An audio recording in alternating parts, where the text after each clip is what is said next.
사라진 여성, 그리고 냄새로 남은 진실. 형사는 그 냄새를 기억했습니다. 사람의 냄새가 아니라 죄의 냄새였죠. 트렁크 안에서 썩은 냄새가 흘러나오던 밤. 그는 이미 알았습니다. 이건 단순한 실종이 아니라 살인이었습니다. 아침 여러분, 다크한 나이트메어 출발합니다. 밤 공기 속에 눅눅한 어둠이 깔려 있었죠. 문산 외곽의 흙바닥, 아무도 들르지 않던 공터 한가운데 오래된 차량 한 대가 덩그러니 서 있었어요. 녹이 쓴 도어 라인, 바람에 흔들리는 비닐 조각, 그 주변엔 아무 말도 하지 못한 차들이 엉켜 있었죠. 파출소 순찰팀이 차적 조회를 하던 중 화면에 뜬 건 미기가자 수배 차량. 무전이 오가자 형사 밖으로는 짧게 한숨을 삼켰어요. 그 번호, 그때 그건데. 차 안은 텅 비었지만 트렁크 쪽에서 낮고 썩은 냄새가 새어나오고 있었죠. 형사의 감각은 이미 그 냄새를 알고 있었어요. 사라진 사람들의 마지막 향기, 몸속 깊은 곳에 배어드는 단 하나의 냄새였죠. 트렁크를 여는 순간 바람이 미세하게 흔들렸어요. 형사들의 얼굴에 무표정이 번졌죠. 눌린 자세로 엎드린 채 손이 뒤로 단단히 묶인 여자의 몸이 부패한 채 누워 있었어요. 살점이 흑빛으로 변해 있었지만 손톱 끝에 억센 흔적만큼은 아직도 버티고 있었죠. 이서진, 맞나? 밖으로 형사의 목소리가 떨렸어요. 실종 신고가 들어온 지 9달째였어요. 사건은 이미 미기가자로 기록된 채 잊혀졌던 이름이었죠. 시신을 덮은 천이 바람에 들려올 때마다 공터엔 말 없는 기도가 흘렀어요. 그날 이후 고향과 문산의 두 경찰서는 동시에 불이 켜졌어요. 피로와 욕심이 얽혀 있었죠. 누가 잡느냐에 따라 승진이 걸려 있었으니까요. 하지만 박기로에게 그건 문제가 아니었어요. 그가 본 건 엎드린 시체, 그리고 손목에 묶인 밧줄 자국. 형사로서의 본능이 머리보다 먼저 움직였죠. 그는 피해자의 통화 기록을 펼쳐보았어요. 이름 모를 점집의 번호가 3번 찍혀 있었죠. 이게 뭐지? 누군가 농담처럼 말했어요. 점이라도 봐야겠네. 그러나 그 농담이 곧 수사의 방향을 송두리째 바꿔버릴 단서가 될 줄은 아무도 몰랐죠. 점집은 오래된 슬라브 주택 골목 끝에 숨어 있었어요.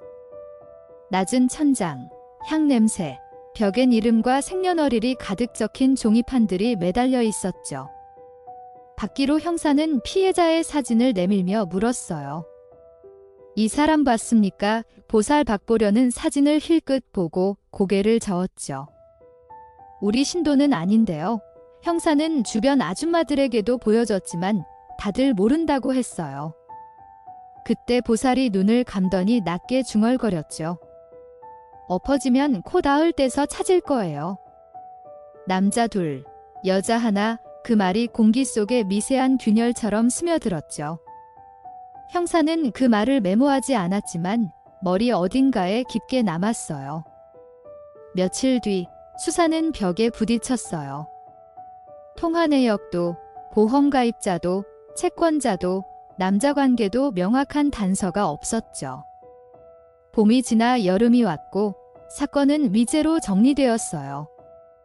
하지만 박기로는 포기하지 않았어요. 피해자의 마지막 하루를 떠올리며 반복 재생하듯 그날의 시간을 되짚었죠. 보험 계약, 점집 통화, 오후 2시의 공백.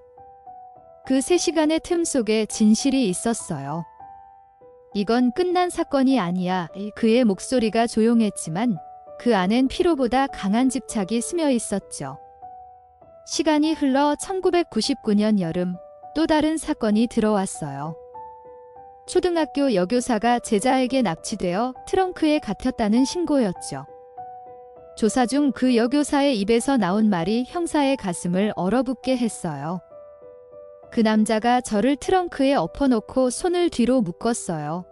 그 한 문장이 1년 전의 냄새와 겹쳐졌어요. 받기로는 손끝이 떨렸죠.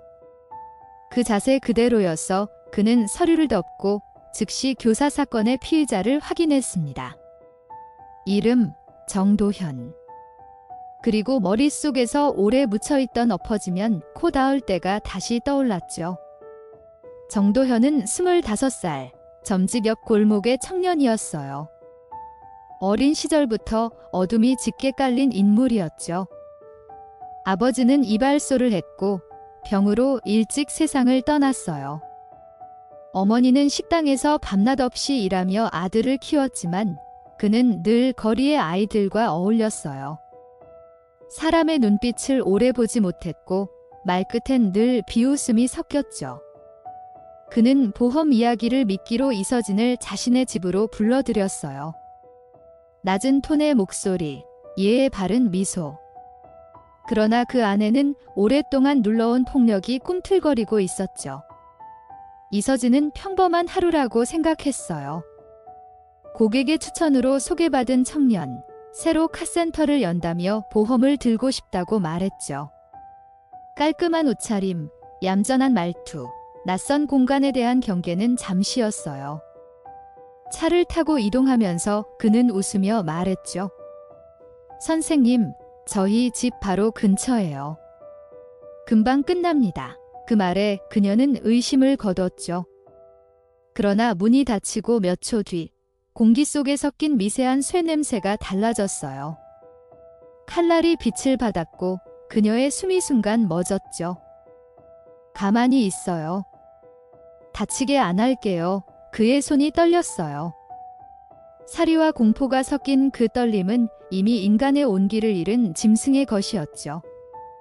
이서진은 그 손을 밀쳐내며 소리쳤어요. 경찰에 신고할 거예요. 그 말이 방 안의 공기를 폭발시켰죠. 도현의 얼굴이 일그러지고 손이 목을 향했어요. 그의 눈빛엔 두려움보다 흥분이 먼저였죠. 몇 초 후, 방 안엔 숨막히는 정적만 남았어요. 시계 초침이 들렸고 그 뒤엔 죽은 자의 체온이 천천히 식어갔어요. 그는 시체를 바라봤어요. 잠깐의 침묵 뒤 손을 떨며 입을 막았죠. 죽은 거야. 립속에서 새어나온 말은 공기보다 가벼웠어요. 두려움 대신 이상한 평온이 찾아왔죠. 그는 천천히 담요를 꺼내 덮었어요. 그리고 리어카를 가져와 몸을 옮겼죠. 살점이 이불에 닿을 때마다 공포가 아닌 관성감이 올라왔어요. 그건 인간이 아닌 괴물의 감정이었죠. 그는 이불 위에 소단지를 올리고 끈으로 묶었어요. 무게를 가리기 위해. 그렇게 그는 밤길을 걸었죠. 트렁크가 닫힐 때 쇳소리가 작게 울렸어요. 그가 운전대를 잡을 때 손끝엔 아직 체온이 남아 있었어요. 문산 외곽의 공터까지는 차로 30분.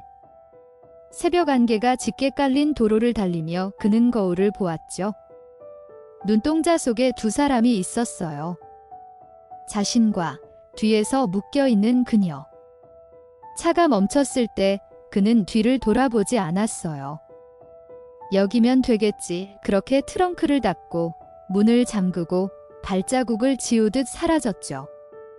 며칠 뒤 그는 아무 일 없었다는 듯 점집으로 향했어요. 친구 최형민을 찾으려 했죠. 하지만 전화는 3번 울리고 연결되지 않았어요. 그때마다 점집 전화기로 자동 전환되었죠. 도와줘. 그 말이 끝나기도 전에 보살박보려는 전화를 받지 않았어요. 그때 보살은 창문을 향해 손을 내밀며 낮게 중얼거렸어요. 이 냄새. 아직 남아있네. 아무도 듣지 못한 말이었죠. 며칠 후 도현의 여자친구 윤가현은 그의 선물이라며 반지를 자랑했어요. 2줄로 비어있는 독특한 금반지였죠. 하지만 그것은 이서진의 것이었어요. 받기로 형사가 그녀의 손을 본 순간 모든 퍼즐이 맞춰졌어요. 그 반지 어디서 난 겁니까? 도현이가 줬어요. 그 말이 떨어지자마자 형사의 눈빛이 굳었죠. 정적이 무겁게 깔렸고 그 속엔 이미 체포 명령이 숨쉬고 있었어요. 정도현은 그날 밤 술을 마시지도 울지도 않았어요. 대신 거울 앞에 앉아 담배를 피웠죠. 연기 속에서 여자의 얼굴이 떠올랐어요. 반쯤 감긴 눈, 흐른 머리카락, 그리고 죽은 후에도 그대로 굳은 표정. 그는 스스로에게 중얼거렸어요. 이건 내 잘못이 아니야. 죄책감 대신 억눌린 쾌감이 피어오르고 있었죠. 그건 한 번의 살인이 아닌 시작이었어요. 인간의 자녀를 지워가며 자신이 살아있음을 느끼는 비틀린 본능이었죠. 며칠 뒤 박기로는 윤가현의 진술서를 들고 자리에서 일어났어요. 반지를 봤다는 그 한 줄이 그를 움직였죠. 반지, 금속의 틈, 두 줄의 공간. 그 틈 사이로 피해자의 마지막 손짓이 보이는 듯 했어요. 형사는 조용히 일어나 말했죠. 도현이를 다시 봐야겠어. 그 이름이 공기 중에 퍼질 때 사무실은 싸늘하게 식었어요. 누군가 종이컵을 구기며 말했죠. 그 새끼 아직 그 동네 산대요. 그 말이 곧 체포 명령이 되었어요. 밤이 내린 일산역 근처 가로등 불빛 아래 그의 그림자가 늘어졌어요. 형사들이 골목마다 퍼져 있었죠. 박기로는 담벼락 뒤에서 담배를 꺼냈어요. 그냥 살인사건이 아니야. 그는 속삭였죠. 엎어지면 코 닿을대라는 말이 귓가에 다시 떠올랐어요. 점집과 도현의 집, 거리는 25m. 그 말은 예언이 아니라 지리적 사실이었죠. 그러나 형사는 여전히 찝찝했어요. 예언이든 우연이든 그 말이 지금 현실로 닿아 있었으니까요. 문이 열리고 도현이 나타났어요. 손엔 종이봉투가 들려 있었죠. 안에는 붕어빵이 있었어요. 여자친구를 만나러 간다던 그는 어딘가 들떠 있었죠. 형사들은 어둠 속에서 그를 지켜봤어요. 박기로는 조용히 다가가 말했어요. 정도현, 특수강도 혐의로 긴급 체포한다. 그 말에 도현의 어깨가 미세하게 떨렸어요. 잠시 멈춘 눈빛, 그 안에 무언가가 숨어 있었죠. 그는 저항하지 않았어요. 마치 이 순간을 기다렸던 사람처럼 순순히 고개를 숙였죠. 서부간선도로 위로 차가 달렸어요. 차창 밖엔 네온 사인이 끊어지고 자유로의 어둠이 이어졌어요. 도현은 말이 없었어요. 형사들은 일부러 침묵을 유지했죠. 아무 말도 하지 않는 그가 더 무서웠어요. 형사님, 낮은 목소리가 차 안을 가르며 흘러나왔어요. 그 여자는 나한테 먼저 웃었어요. 박기로는 대답하지 않았어요. 그러나 손끝이 무의식적으로 꽉 쥐어졌죠. 도현의 한마디가 공기처럼 미끄러지며 차 안을 오염시켰어요. 서에 도착하자 형사들은 즉시 분담을 나눴어요. 박기로는 조사실 문을 닫으며 조용히 말했다. 이건 내가 그냥 한 건 아니야. 누가 도왔을 수도 있어. 그 말에 도현이 눈을 들었어요. 순간 그의 눈동자에 희미한 미소가 스쳤어요. 남자 둘, 여자 하나. 박기로의 심장이 쿵 하고 내려앉았어요. 그 말, 보살이 했던 말 그대로였죠. 그러나 도현은 그것을 조롱하듯 말했다. 그건 그냥 세상에 늘 있는 조합이잖아요. 시간이 흐르며 그의 입은 닫혔어요. 형사들은 교대로 그를 흔들었지만 그는 고개를 숙인 채 눈을 감았죠. 밤이 깊어가자 박기로는 자리에 남았어요. 형광등 불빛 아래 서류와 피의자 사진이 어지럽게 흩어져 있었죠. 내가 왜 이런 짓을 했는지 나는 알아야겠다. 그는 혼잣말처럼 중얼거렸어요. 도현의 침묵이 벽처럼 차가웠죠.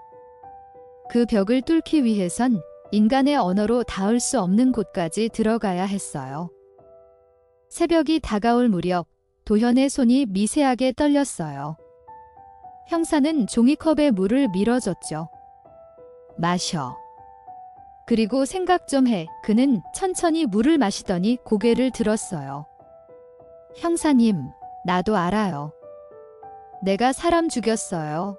그 말이 떨어지는 순간 방 안의 공기가 흔들렸어요. 박기로는 자리를 박차고 일어서지 않았어요. 대신 조용히 고개를 숙였죠. 왜 죽였냐? 그 한 문장에 도현의 입술이 미세하게 갈라졌어요. 그냥 그날은 이상했어요. 도현의 목소리가 낮게 깔렸어요. 그 여자가 웃었는데 그게 날 무시하는 웃음 같았어요. 내가 그때 너무 목말랐거든요. 사람 냄새 같은 거. 그의 말은 점점 흐려졌어요. 근데 그 웃음이 내 안에 들어왔어요. 그리고 멈출 수가 없었어요. 형사는 눈을 감았어요. 인간의 욕망이 언제 짐승으로 변하는지, 그 선이 얼마나 야른지 그 말이 증명하고 있었죠. 자백이 끝났을 때 도현은 웃지도 울지도 않았어요. 마치 긴 꿈에서 깨어난 사람처럼 멍한 얼굴이었죠. 박기로는 그를 바라봤어요. 내가 끝났다고 생각하지 마라. 내가 끝난 순간 다른 누군가의 인생이 무너졌다. 그 말에도 도현은 아무 대답이 없었어요. 그는 고개를 들고 천장을 바라봤어요. 형사님, 그 여자는 지금 나를 보고 있을까요? 박기로는 그 말에 대답하지 않았어요. 대신 형광등 불빛 아래서 손목에 밧줄 자국이 떠올랐죠. 그것이 모든 답이었어요. 자백이 끝난 후 조사실 문이 천천히 열렸어요. 새벽 공기가 스며들었고 형사들의 눈빛은 무거웠죠. 누군가는 담배를 꺼냈다가 다시 주머니에 넣었어요. 아무도 불을 붙이지 않았죠. 그들은 알고 있었어요. 진실이 밝혀져도 이 사건은 끝나지 않는다는 걸. 박기로는 복도로 나와 천천히 걸었어요. 벽의 시계 초침이 맥박처럼 들렸어요. 9개월의 썩은 냄새, 그리고 지금의 공기에 그는 스스로에게 속삭였어요. 이 냄새는 아직 끝나지 않았다. 그날 오후, 그는 사건 현장을 다시 찾았어요. 문산 공터의 잡초는 이미 허리 높이까지 자라 있었어요. 바람이 스치자 땅 아래서 썩은 흙냄새가 피어올랐죠. 그는 그 자리에 서서 눈을 감았어요.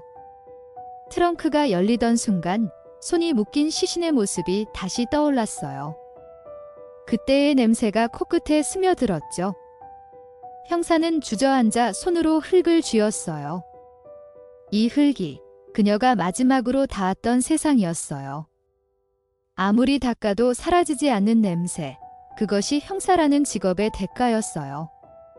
도현의 집은 비어 있었어요. 창문마다 먼지가 쌓였고 벽엔 오래된 손자국이 남아 있었죠.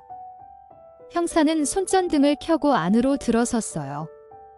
그 안엔 아직 사리의 잔향이 남아 있었어요. 벽에는 긁힌 자국이, 바닥엔 눌린 흔적이 희미하게 남아 있었죠. 부엌 구석엔 찢어진 천 조각이 있었어요.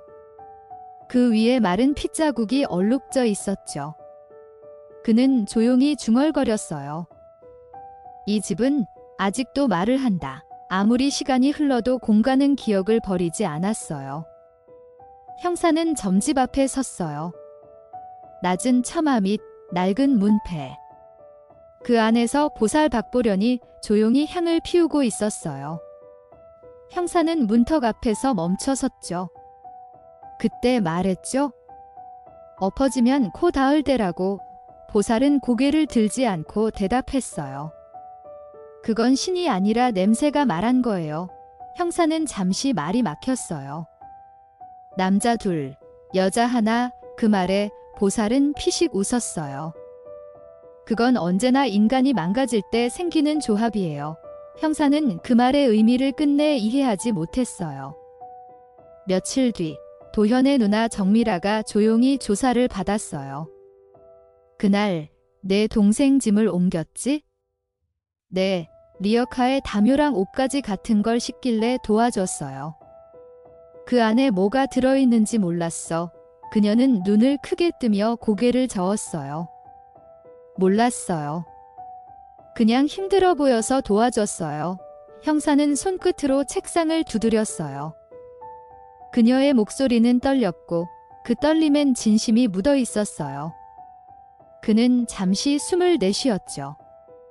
이 사건의 경계는 너무도 희미했어요. 죄와 무지, 그 사이 어딘가였어요. 받기로는 도현을 다시 마주했어요. 수감복을 입은 그는 여전히 차분했어요. 내가 끝났다고 생각하겠지만 넌 아직 시작도 안 했다. 형사는 담담히 말했죠. 도현은 고개를 기울이며 미소를 지었어요.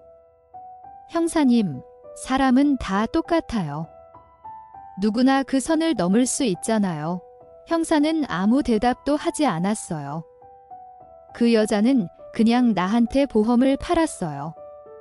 근데 웃었어요. 그 웃음이 날 건드렸어요. 그 말에 형사는 주먹을 꽉 쥐었어요. 분노가 아닌 공포였죠. 그는 재판정에서도 흔들리지 않았어요. 판사의 질문에도 방청석의 눈빛에도 그는 담담했어요. 유가족에게 할 말 있습니까? 없어요. 그 짧은 한마디에 법정이 싸늘해졌죠. 이서진의 가족은 울지 않았어요. 울음조차 바닥나버린 표정이었어요.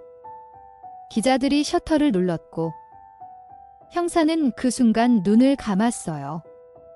빛이 번쩍일 때마다 그는 여전히 공터의 트렁크 앞에 서 있었어요. 시간은 흘렀지만 사건은 아직 끝나지 않았어요. 시간이 지나 도현은 교도소에서 편지를 한 통 보냈어요. 형사님, 꿈을 꿨어요. 그 여자가 나를 보고 있었어요. 짧은 문장이었죠.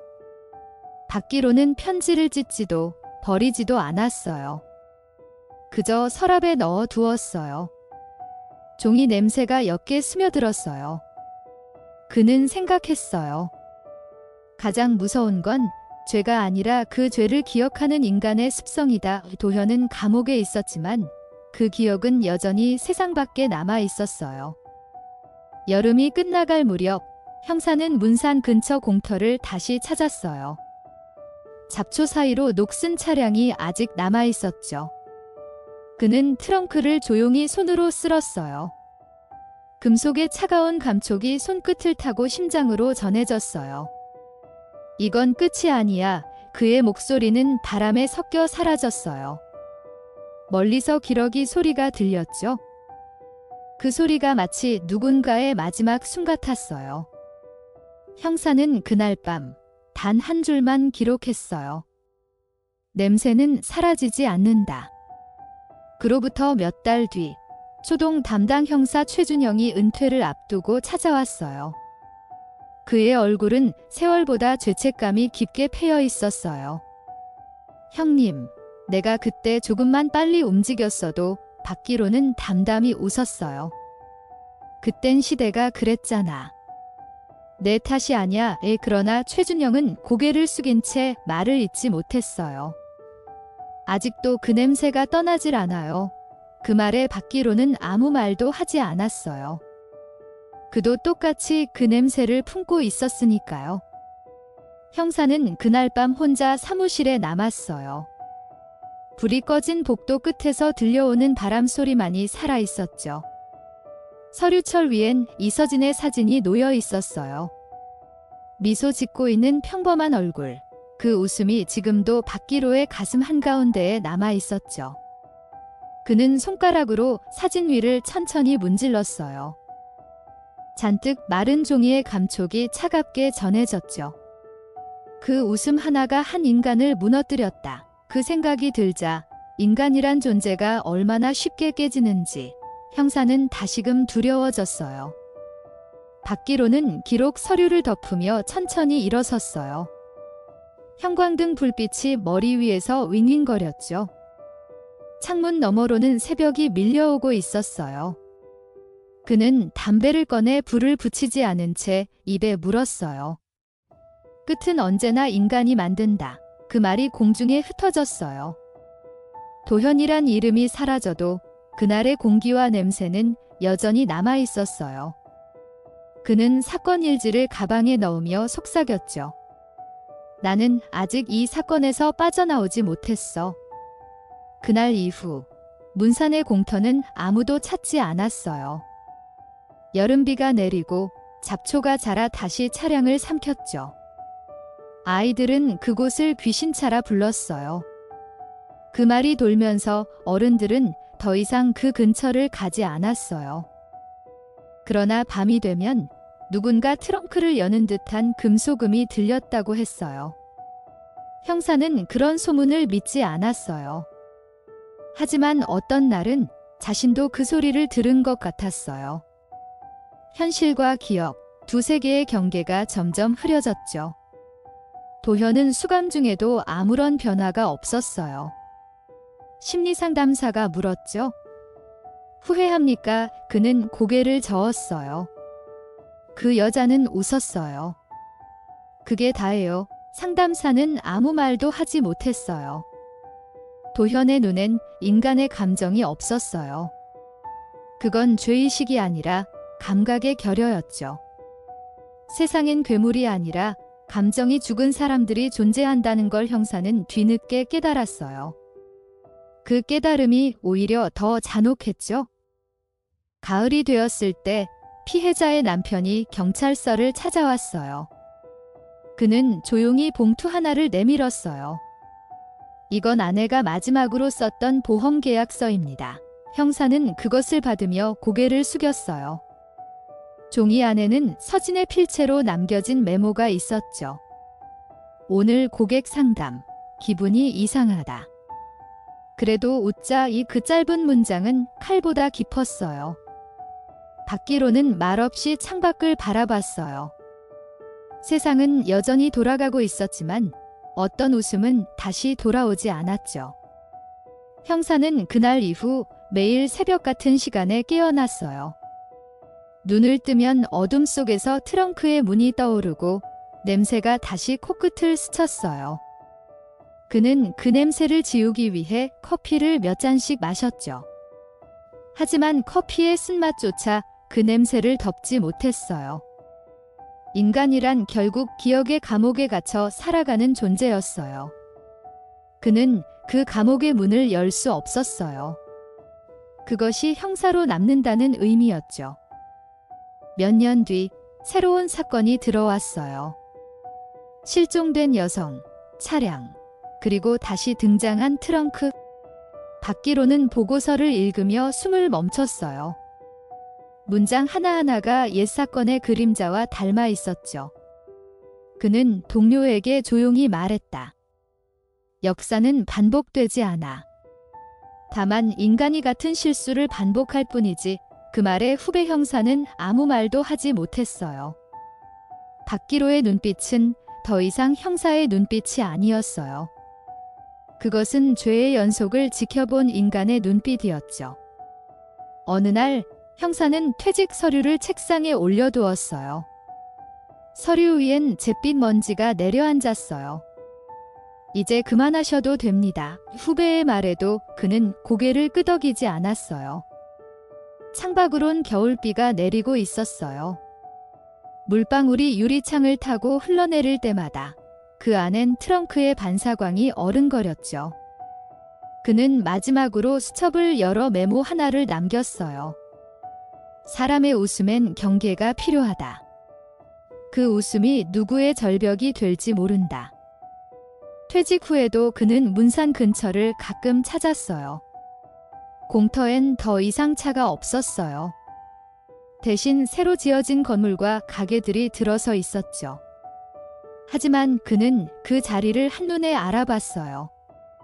땅의 냄새가 같았어요. 그는 그 자리에서 오랫동안 서 있었어요. 바람이 스치자 흙먼지가 일었고 그 속에서 미세한 목소리가 들린 듯 했어요. 형사님, 이제 그만요. 그는 눈을 감았어요. 그러나 그 목소리는 사라지지 않았어요. 밤이 깊어지고 도시의 불빛이 꺼질 무렵 받기로는 천천히 걸었어요.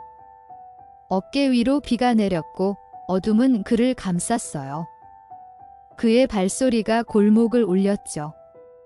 멀리서 자동차가 지나가며 잠시 불빛이 비쳤어요. 그 빛이 트렁크 손잡이에 닿던 순간처럼 번쩍였어요. 형사는 잠시 멈춰 섰어요. 그리고 아주 낮은 목소리로 중얼거렸어요. 끝났다고 생각하지 마라. 인간의 어둠은 사라지지 않는다. 그 말이 허공에 흩어지고 어둠 속으로 그가 사라졌어요. 이번 다크한 나이트메어는 여기까지입니다. 끝까지 청취해 주셔서 감사합니다. 작은 댓글, 구독과 좋아요로 힘을 보태주시면 큰 응원이 될 거예요.